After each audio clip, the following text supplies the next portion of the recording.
It is always a pleasure to be here with my friends. And as we are approaching, if you don't know, by the way, Wall Builders, we do a lot of work with American history. So most of what I'm going to talk about today deals with American history, but specifically from a Christian spiritual perspective. So I got a lot of slides I want to show, a lot of pictures, a lot of stories I want to tell.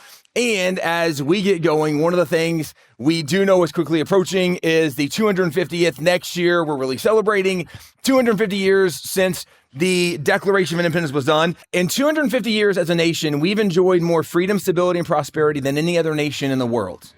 Okay, that's a big deal because that means we're different than a lot of other places in the world, and it's worth asking what makes us different.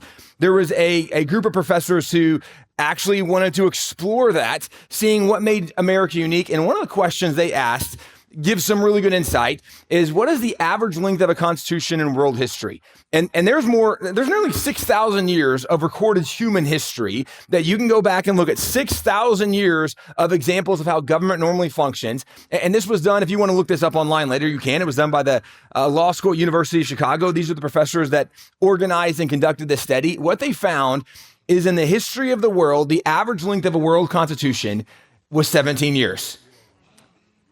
Okay, September 17th is Constitution Day in America because that's when we celebrate the Constitution being done. This last September 17th, we celebrated 239 years under the same governing document. It's the longest lasting ongoing constitutional republic in the history of the world.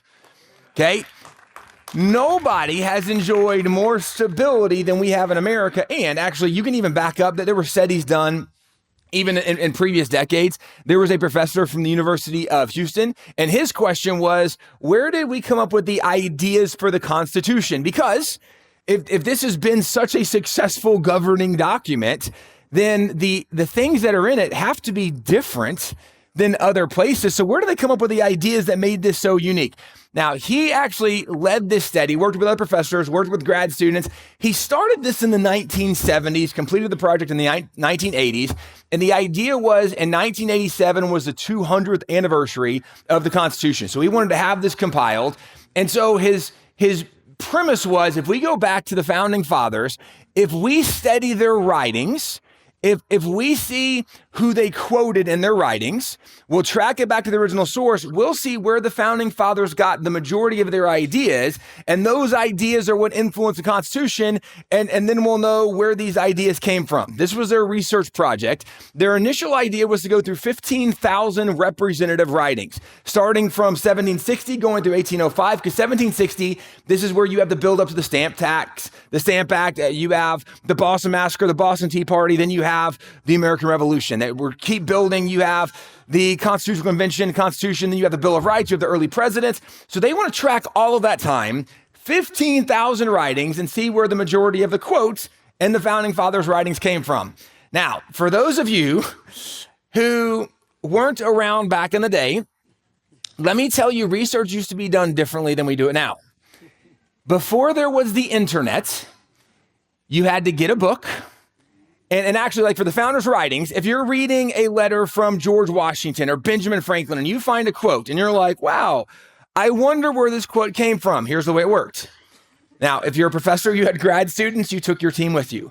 You went to the library and you said, okay, everybody get a book, start reading. Let me know when you find this quote in some book.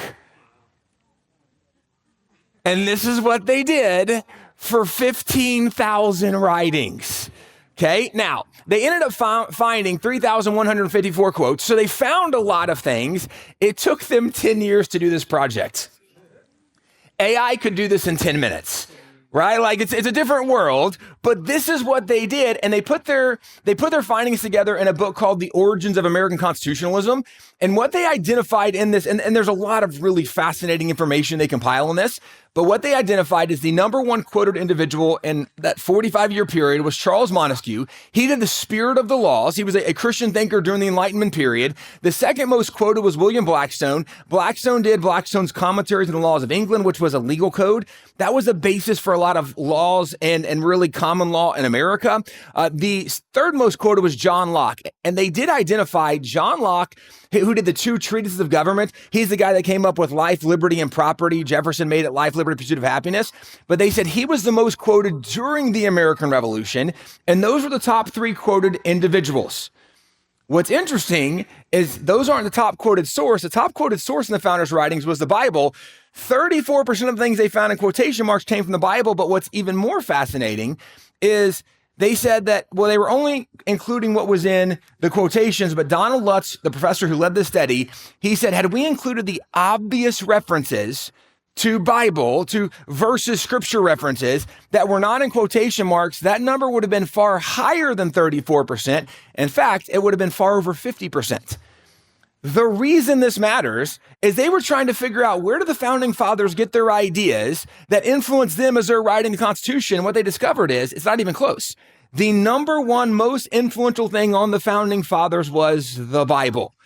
Now, today, most Americans are pretty ignorant of this, and most professors don't talk about it, even though this was a very well done, well-credentialed study, and arguably could be repeated very easily. And there actually are some professors talking about doing that to show it in the modern era. But what I would point out is all you have to do is go back and read the founding fathers' writings. And you find this kind of stuff very readily and easily. In fact, John Adams in 1813, he wrote to Thomas Jefferson. At this point in their life, they had already worked together for nearly 40 years. During the American Revolution, they're allies. They're on the committee together writing the Declaration. When George Washington becomes president, they serve under George Washington. And then John Adams is the president. Thomas Jefferson is vice president. Then Thomas Jefferson's the president. So we've gone through 40 years of them knowing each other. Well, John Adams writes Jefferson in 1813 a letter, and it's a reflective letter. And he says, remember all those years ago when we first got together, and it's nearly 40 years ago. It says, we were so young. We had so many ideas and ambitions. And we actually, when we first got together in that group, we were so divided on sentiments as a group when we came together. He says, but we did find common ground. And I'm going to show you the part in the letter where he talks about where they found common ground. Here's part of what he said was their common ground. The general principles on which the fathers achieved independence were the principles of Christianity. He says, where we found common ground were the Christian ideals that brought us together. Now, this is really important because if we talk about the founding fathers being influenced by Christian ideals, most Americans, right, don't get the idea that Christianity or the Bible was the foundation of our nation. But I would point out, if you go back to earlier generations, there was a professor at Duke University. Her name was Alice Baldwin. She actually started the women's program at Duke University. She was there in the 1930s, the 1940s, the 1950s. In 1928, she wrote a book called The New England Clergy and the American Revolution. And it's really great in her book, 1928. It starts off, and also academically, this was kind of the era of the progressive movement and the progressive takeover in academia. So in the 1920s, progressives have taken over all the institutions of higher education, and they have very different values and ideas, different objectives and goals they're trying to accomplish.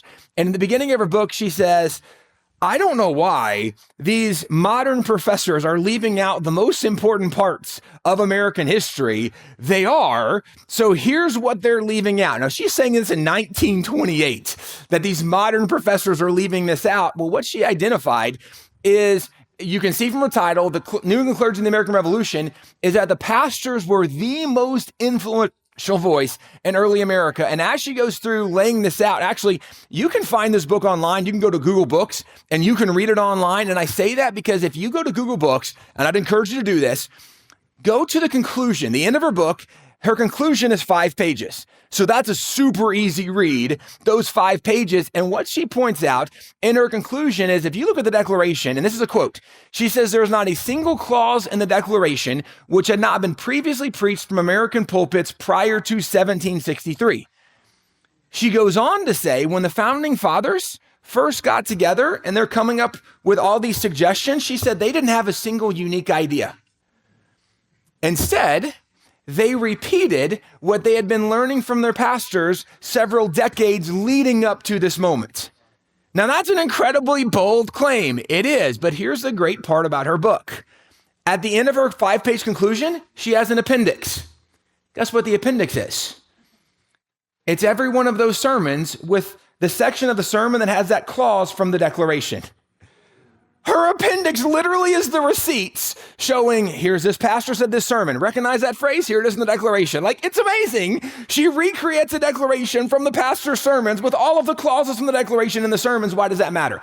Because not only can we historically document the most influential source on the founding father was the Bible, it's been historically documented the most influential voice on the founding fathers was their pastors. This is really important because if we talk about what was produced that made America the most stable, the most free, the most prosperous nation in the history of the world, and you recognize, well, it was the Bible and Christianity and pastors, that's what formed the foundation of our nation. Well, a lot of people today look at the founding fathers, and the modern narrative is, well, but they really weren't that religious, or maybe they were deists, right? Atheist, agnostic. Well, they wanted a separation of church and state. This is the modern narrative, and I would just point out, no offense intended, but you can only believe that if you don't know the story. Okay? Genuinely. Because if you know the story, when they first met, September 6, 1774, was the very first meeting the founding fathers come together. The very first motion of the very first meeting was that they should open with prayer. And they actually did have a prayer service together. There's a very famous painting depicting their very first meeting together. This is that painting of their meeting. Now, for anybody who's religious, the posture should be a giveaway, right? You're like, it looks like they're praying. Correct. In fact, John Adams, you can find this in his writings, and you can find this in multiple of the guys who were there because they all kept journals, and it's even in the records of Congress. But John Adams, as an example, the week after it happened, he wrote to his wife and he says, Abigail, when we first got together, Thomas Cushing in Massachusetts, he made the very first motion. And the motion he made was that we would begin with prayer. Now, that seems like a great way to start this incredible meeting. And I'm like, hey, I think we should pray real quick. John Adams says it actually was met with opposition because John Jay of New York and Edward Rutledge of Virginia weren't sure that we could pray together. Let me give you some background context. New York are descendants of the Puritans. Virginia, that was Anglicans. Hey, why did the Puritans come to America leaving England? Because the Anglicans were persecuting them, right? And like literally, this is like the grandkids of the descendants, and they're like, I still don't like these guys. I'm not sure I can pray with them. This is the sentiment there. Sam Adams, and this is all in John Adams' letter. Sam Adams stands up, and Sam Adams was a descendant of the Puritans, of the Pilgrims. He said, I'm no bigot. As long as we choose a pastor who fears God and loves this nation, he can lead us in prayer. He said, and I've actually heard that the local Anglican pastor, the Reverend Jacob Duché, is such a man, and we should invite him. And so they agreed to the delegation. They sent word. Now, this is September 6th. They sent word to the Reverend Jacob Duché asking him to come. The Reverend Jacob Duché agreed he would come, couldn't get there till the next morning. So this painting is actually from September 7th, the second morning, but this is the opening prayer of Congress is how it's recognized. And when he showed up to lead them in prayer, John Adams writes about this. Multiple other guys do. Again, this is in the records of Congress. It indicates the opening prayer lasted for nearly 2 hours. Now, I don't know how spiritual you feel this morning. Like, I love Jesus a lot, but I would like to know before I've showed up at a 2-hour prayer meeting, right? Like just a little mental prep walking into this thing. Well, what's interesting is not only do they have prayer meeting, in the midst of their prayer, somebody suggests that they should read from the Bible. And they opened up the Anglican Book of Common Prayer, what the Reverend Jacob Duché did. The Anglican Book of Common Prayer was written back in the mid-1600s, and it had chapters assigned to every day of the week, every day of the year. And so it's a Bible reading plan. And John Adams says that they read the ascribed verses or chapters for that day. He says, Abigail, it was as if God himself had ordained that passage to be read. And this is just part of the letter he wrote. He says, Abigail, I must beg you to read that psalm. Read the 35th Psalm to your friends. Read it to your father. One of the passages they read was Psalm 35. Now, Psalm 35 is one of the Psalms that David wrote while he's fleeing King Saul, and King Saul's trying to kill him. And he says, Lord, I've done nothing, and he seeks my destruction. You rise up, be my shield, my buckler, my strong right arm. On he goes for like 28 verses, and he's just crying out for God for help. And John Adams writes, Abigail, you must remember, this was just after we got word that the British had surrounded Boston Harbor and their naval vessels had begun cannonading, firing their cannons into Boston Harbor, which also then makes so much more sense why they were like, I think we should start with prayer, right? Like, we're under attack. Let's pray about this. And then they read Psalm 35, and he says, Abigail, it was as if God himself had ordained it to be read. And what's quite remarkable about this is not only does our Congress open with prayer, they didn't have a Bible study. They're convinced that God is speaking to them through this Bible study. Well, this is in letters from John and Abigail. There's another letter not long after that John writes to Abigail, telling her something else Congress has done. He says, we've appointed a continental fast, meaning that Congress has called on the nation to a day of prayer and fasting. He continued, millions will be upon their knees at once before their great creator, imploring his forgiveness and blessings, his smile on American counsel and arms. Now, John Adams is saying, Abigail, it's amazing. Millions of people are going to be praying. There were only about 3 million colonists at that time. So for John Adams to say millions are going to be praying, I think he naively believed like, well, everybody's going to pray. I think that's probably overly ambitious, right? I don't think probably everybody prayed, but it does say something about the way he viewed their culture. That if it's time to pray, we're all going to pray. That's what we do. And by the way, we know this is true historically because by the time you get to 1815, there had been more than 1,400 official government-issued prayer proclamations from governors, from president, and even from Congress calling on the nation to pray. And this is also really important when someone thinks the founding fathers weren't religious. This is my favorite thing to point to. Because if you're thinking they're atheists or agnostics or deists, an atheist says there is no God. An agnostic says there's no way to know for sure if there's a God. And a deist says, well, there is a God, but he's not really involved in the world. It's a clockmaker theory of God, that God wound the world up, turned it loose, and now we're on our own. If you're an atheist, agnostic, or deist, you know what you're never going to do? That. Now, not even one time, right? Like, forget 1,400 times. You wouldn't do it one time. Every single founding father that signed the Declaration, that went on to become a governor, issued prayer proclamations. Okay, like this is the way America was, right? We were people that knew there was a God, that knew we needed God's help. In fact, during the American Revolution, they did this 15 times. They had 15 different official issued government prayer proclamations from Congress. There were two kinds of proclamations. One was for prayer and fasting. The other was for prayer and thanksgiving. And these would happen several months apart. And it started, the first one was for prayer and fasting because they needed God's help. And so they would have a day set aside. Everybody's going to pray and fast. We're crying out to God for God to intervene. And several months later, they had a second call to prayer. It was for prayer and thanksgiving. And this is actually kind of logical because they've been praying and asking for God to intervene. They looked at situations and thought, I think God's helping us. So the logical response, if God is answering your prayer, is you go back and say, God, thank you for what you have done. Then they need God's help again. They have another day of prayer and fasting. Then God helps them. They have a day of prayer and thanksgiving. This happened 15 times during the American Revolution. The very first time was a call for prayer and fasting. And John Adams writes Abigail, and it wasn't very long after that he had written her this other letter. And he tells her, Abigail, it's amazing. We are already seeing God move in really impressive, incredible ways. And I am at this point, and I've got one or two more letters I'm going to reference from John and Abigail Adams.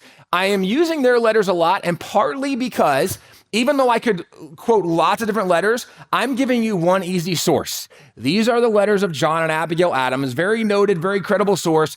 From the time of the Revolution to the end of their life, they wrote 1,100 letters to each other back and forth. Okay, huge communication. And even if you're like not a history nerd person, some of their letters are actually really fun. John Adams is like this hopeless romantic. He's super flirty. In fairness, it's a little bit like a Hallmark movie at times. Like sometimes you're like, bro, that's a little thick, right? Because he has times where he's like, Abigail, I'm suffocating because I haven't seen you in a week and a half and you are the air that I breathe, right? And you're like, nope, turn the channel. That's stupid, right? I'm not watching the show. That's dumb. This is John and Abigail Adams, but in those 1,100 letters, they talk about every topic, every issue. John actually said that his best intelligence while he was serving in Congress came from Abigail, because Abigail, he says, really has like her finger on the pulse. She knows what's going on. Well, they have just called for this day of prayer and fasting, and John Adams writes her and says, Abigail, it's amazing what's been going on. And he goes through like how Colonel Greene had just repelled the British. Colonel Greene and his militia repelled the British, and that was really impressive because the British were the #1 military power in the world at the time. And Colonel Greene and his militia, these were like the local men, right? Whether they be farmers or shopkeeper, school teacher, whoever, like they just got their muskets. And he's like, we just repelled the British. This was amazing. He says, Colonel Smith and his men, they just captured a British fort. Again, super impressive because Great Britain's the number one military power in the world. Well, he goes through this letter just listing all of these unlikely things happening. My favorite part is toward the end of the letter where he says, and we just destroyed a 64-gun British man of warship and a 20-gun British man of warship. Now, this was way more impressive because we didn't have a navy yet. When we separate from Great Britain, right? Great Britain's the number one military power in the world, but they're the number one in the world because they have the number one navy in the world. When we separate, we don't have a navy, they have the navy. We did have some businessmen who had shipping vessels. So early on, as we're working to build a navy, we took whatever boats we had, whatever shipping vessels we had, we would take whatever cannons we could find and we'd put those cannons on the shipping vessels. One of the very first ships of the American Navy is on display in Washington, D.C. in the Smithsonian Museum of American History. It's called the Gunboat Philadelphia. This is the Gunboat Philadelphia. Now, when John Adams writes and says, Abigail, it's amazing what just happened. We just destroyed a 64-gun British man of warship and a 20-gun British man of warship. It does raise the question, how? Like, did you row really fast in their direction? Because none of this makes sense. And here's what's really cool about this. So John Adams, shortly after the letter where he tells Abigail, like, all these victories they had, he writes her another letter, says, Abigail, I was eating dinner at a tavern tonight. There were men at a table eating dinner behind me, and they were discussing the things, the happenings of America, these unlikely events. He says, in the midst of their discussion, one man stood up, just adamantly pounded the table and said, we can't forget the most important thing. And he went on to explain what he believed was really happening. And John tells Abigail, he says, Abigail, I think it is the best explanation for what's actually going on. Here was the explanation. It appears to me the eternal Son of God is operating powerfully against the British nation. Right? The guy's like, hang on, stop. Here's what's really happening. Jesus, right? And John's like, I think that probably makes sense because there's no way rowboats are taken out, right? And in fairness, it was a little more than a rowboat. They had 5 cannons, right? Against 64, against 20, like, you got to be kidding. Right. This is the reality, but this is how obvious it became, so much so that George Washington, just a year and a half later, he wrote to General Thomas Nelson Jr. of Virginia, another signer of the Declaration, who, after signing the Declaration, Thomas Nelson Jr. joins the Continental Army, ends up becoming a major general in the Continental Army. But George Washington and Thomas Nelson Jr. were friends, so he's writing his friend and says, it is crazy, all the stuff that's happening. And he's talking about crazy in the sense of how many times God has shown up to help them in the midst of what's going on. Here's part of the letter. He says, the hand of providence has been so conspicuous in all this that he must be worse than an infidel that lacks faith and more than wicked that has not gratitude enough to acknowledge his obligations. Now, he's talking to his friend about all the battles they've seen, and he's saying, if anybody sees what we've seen, if they can't acknowledge the hand of God, you must be worse than a non-believer or you're wicked, right? That you can't acknowledge what God's been doing. But his next line is my favorite. He says, but it will be time enough for me to turn preacher when my present appointment ceases, and therefore I shall add no more on the doctrine of providence. George Washington was like, I've seen enough miracles. I could become a pastor. But for right now, I'm going to focus on my military assignment trying to win this war, right? But here's what's interesting. This is how obvious it was to them that God was a part of the story. And that's not surprising because we literally had days set aside every single year, sometimes multiple times a year, to pray and fast, asking God to intervene on our behalf. When the revolution finally ends, the 3 guys that signed the peace treaty ending the revolution, on the left is John Jay, the middle is John Adams, the right is Benjamin Franklin. The peace treaty they signed is known as the Peace Treaty of Paris. It's still on display in Washington, D.C. It's on the State Department's 6th floor, known as the John Quincy Adams State Drawing Room. On the left, you see there's 4 signatures. The top one is David Hartley with the blue ribbon. Below it's John Adams and Benjamin Franklin. The one kind of cut off at the bottom is John Jay. This is the document that ended the American Revolution. It brought peace between us and Great Britain. It established America as a free and independent nation. And notice the title of the document. In the name of the most holy and undivided Trinity. Do you know America became a nation in the name of the Father, the Son, and the Holy Spirit? It's literally the title of the document. Now, hang on. That's the weirdest title I've ever heard. Like, this is a governing document. Why are you writing something like that? I don't have a great answer other than I can tell you these guys really did know the Bible. I can make that point for lots of reasons, but it seems like maybe somebody was reading Proverbs that morning, maybe chapter 3, verses 5 and 6, right? In all your ways, acknowledge him. Because they literally put it on top of the document that made America a free and independent nation. But here's what I would ask you. This is the actual document. How many of you have seen this in a history book? And this is the point. We have believed a narrative about the nation that is not true because we haven't been shown the actual documents of what this nation is. And this is why when you read a letter like from John Adams to Thomas Jefferson, where he says, the way we pulled this off, it was the principles of Christianity. Like, that's how we work together. This is what we were unified doing. That seems odd for a lot of people today, but I would point out, if we just go back and review some of their writings, again, it offers a lot of clarity. When George Washington became president, he's actually the indispensable man, the most significant man in American history for lots of reasons. Without him, we don't win the revolution. Without him, we don't have a constitution. And actually, he's the one that showed what a peaceful transfer of power looked like. When there were people that wanted him to be the king, and he's like, we're not doing a king. We just fought a war to get away from kings. There's so many incredible things about this guy. But at the end of his second term of presidency, when he's resigning and stepping down, he delivered the most significant political address ever given, known as the farewell address. And in the farewell address, there's lots of really great advice. But one of the things he advised was of all the dispositions and habits which lead to political prosperity. And let me frame this, because when we're talking about political prosperity, we're talking about how America can politically succeed going forward. Now, this is politics, but how we can politically succeed going forward, he said, of all the things we could do that would contribute to that, he said, religion and morality are the indispensable supports. In the entire farewell address, there was only one thing he said was indispensable. It was religion and morality. He went further, saying, in vain would that man claim the tribute of patriotism who should labor to subvert these great pillars. Meaning, if someone opposes religion and morality, they don't love this nation. Now, he's talking about politics, right? Like this. We need religion and morality in politics? Well, let me give you one more example of this. The following year, John Adams became president. Then the next year, in 1798, John Adams writes a letter to the militia of Massachusetts. The whole letter, by the way, is worth reading. It's 4 or 5 paragraphs. It's not very long, really profound. The most famous line from that letter is where John Adams says, our Constitution was made only for a moral and religious people.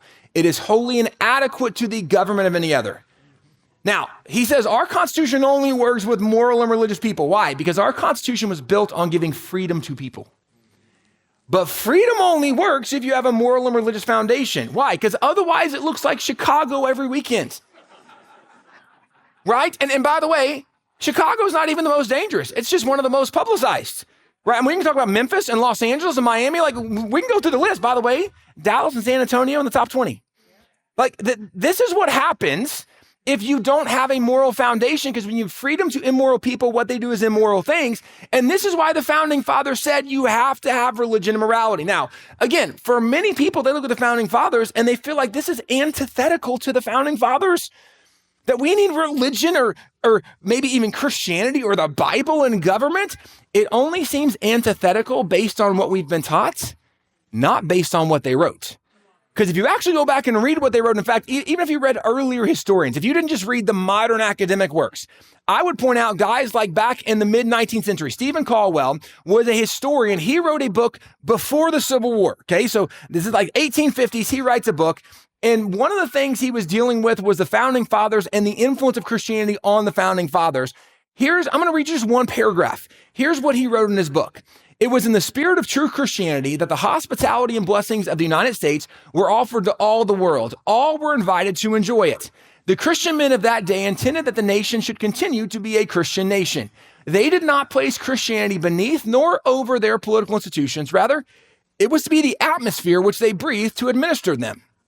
It was the source of their inspiration, and they sought to make the blessing available for human advantage. These institutions and laws were to be the instruments of Christian men for the good of the whole human family.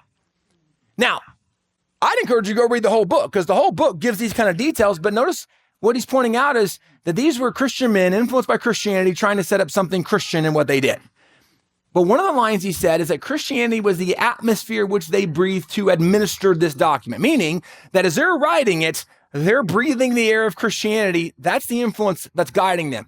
Today, most people, again, we hear the founding fathers weren't really religious or separation of church and state, atheist, agnostic, deist, whatever it is. We hear all these things. And I would point out, this is how silly it is that we believe some of it, because this document right here, just as an easy example, most famous painting of the Constitutional Convention, founding fathers who gave us the Constitution. This is the most famous painting. This was done by a painter named Howard Christie in 1937 on the 150th anniversary of the Constitution. The Congress decided that in honor and celebration of the Constitution, they wanted to commission a painting because at that time in one of the stairwells, which actually this painting hangs in a stairwell in the U.S. Capitol building on your way into the Congress, the House of Representatives. And at a time, the stairwell was blank. And so they said, well, let's commission a painting to be done. And this was a painting that was done. They've got a guy named Howard Christie. He was the most famous painter of the day. He came to notoriety because he did a significant portion of the war bond posters during World War I. So he was a very well-known artist. And they commissioned him in 1937. This painting was done in 1940. But what he said is as he was doing the painting, he wanted to go back and study these guys to maybe be able to put some life representation in his painting, right? To kind of know who they were, their attitudes, their emotions. And what he said is as he read their writings, trying to get to know them better, he noticed, number one, how much they quoted the Bible, and number two, how highly they spoke of the Bible and the importance and value of the Bible. And so he goes to look to see, is there any record of what resources they had in the room with them as they're writing the Constitution? And he said, we could find no list. And by the way, that was 1940. Still to this day, there is no known list of what resources they had available in the room with them. But his point was, he said, I can't find any list that identifies what books they did or didn't have as they're doing this. He said, but I couldn't imagine people that valued the Bible that much would ever be in a meeting of something so significant, something of such importance, and not have a Bible with them. So I painted a Bible in the painting. This is a 20-foot tall, 30-foot wide painting. It is the most famous painting in the Constitutional Convention, and there's a Bible open in the bottom right corner. All of us have probably seen this painting. Probably most of us had no idea there's a Bible. Well, let me go further. Because this painting is 20 feet tall and 30 feet wide, you actually, in the Capitol building, I was there just a week and a half ago, had a group of pastors we took up. I walked up to look at this. Why? Because when the Bible is as big as it is in the painting, he actually wrote words on the Bible. You actually can go up and read what it's open to. It's open to Matthew chapter 5, the Sermon on the Mount. The most significant sermon delivered by the most significant character of the Bible, influencing the guys who gave us our founding documents. This is just the painter who was like, let me learn more about these guys. He's like, it's so obvious from their writings. The Bible was the most important thing to them. And this is where today, if we were going to suggest, well, we need the Bible back, there would be Christians that would oppose the idea of having more Christianity in politics. And let me point out, this is, and I want to challenge us as Christians first. This is one of the silly things of showing our biblical ignorance. If you just go start in Genesis, after God makes man, through man, God creates certain institutions. We know that God made the family, we know that God made the government, and we know that God made the church. And who was the central character of them all? God. The idea that as Christians, we're like, no, we're good. Like God should lead our family. Well, our family, we want to be a family, faith involved. The church, we need God in the church. Well, we don't really need religion and government. So you mean the guy that created that institution? Like the God who gave Moses all the law, like he's not supposed to be a part anymore? Like understand how faulty that theological thought is, that we should not have God be a part of the institution that God created. That doesn't make any sense at all. Let's go further with this. And by the way, who would suggest that God shouldn't be a part of that? Was that God's idea? Or maybe was that like the devil being like, did God really say, right? Because understand, God's not suggesting he shouldn't be a part of something in your life, right? Or something in his creation.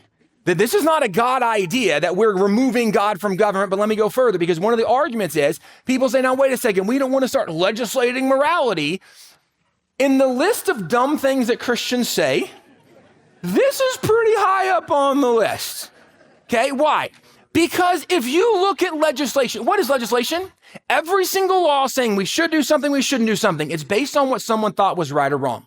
Right? Well, we shouldn't do this because it's wrong. Well, we have to do this because it's right. It's not a question of do we legislate morality? It's only a question of whose morality is going to be legislated.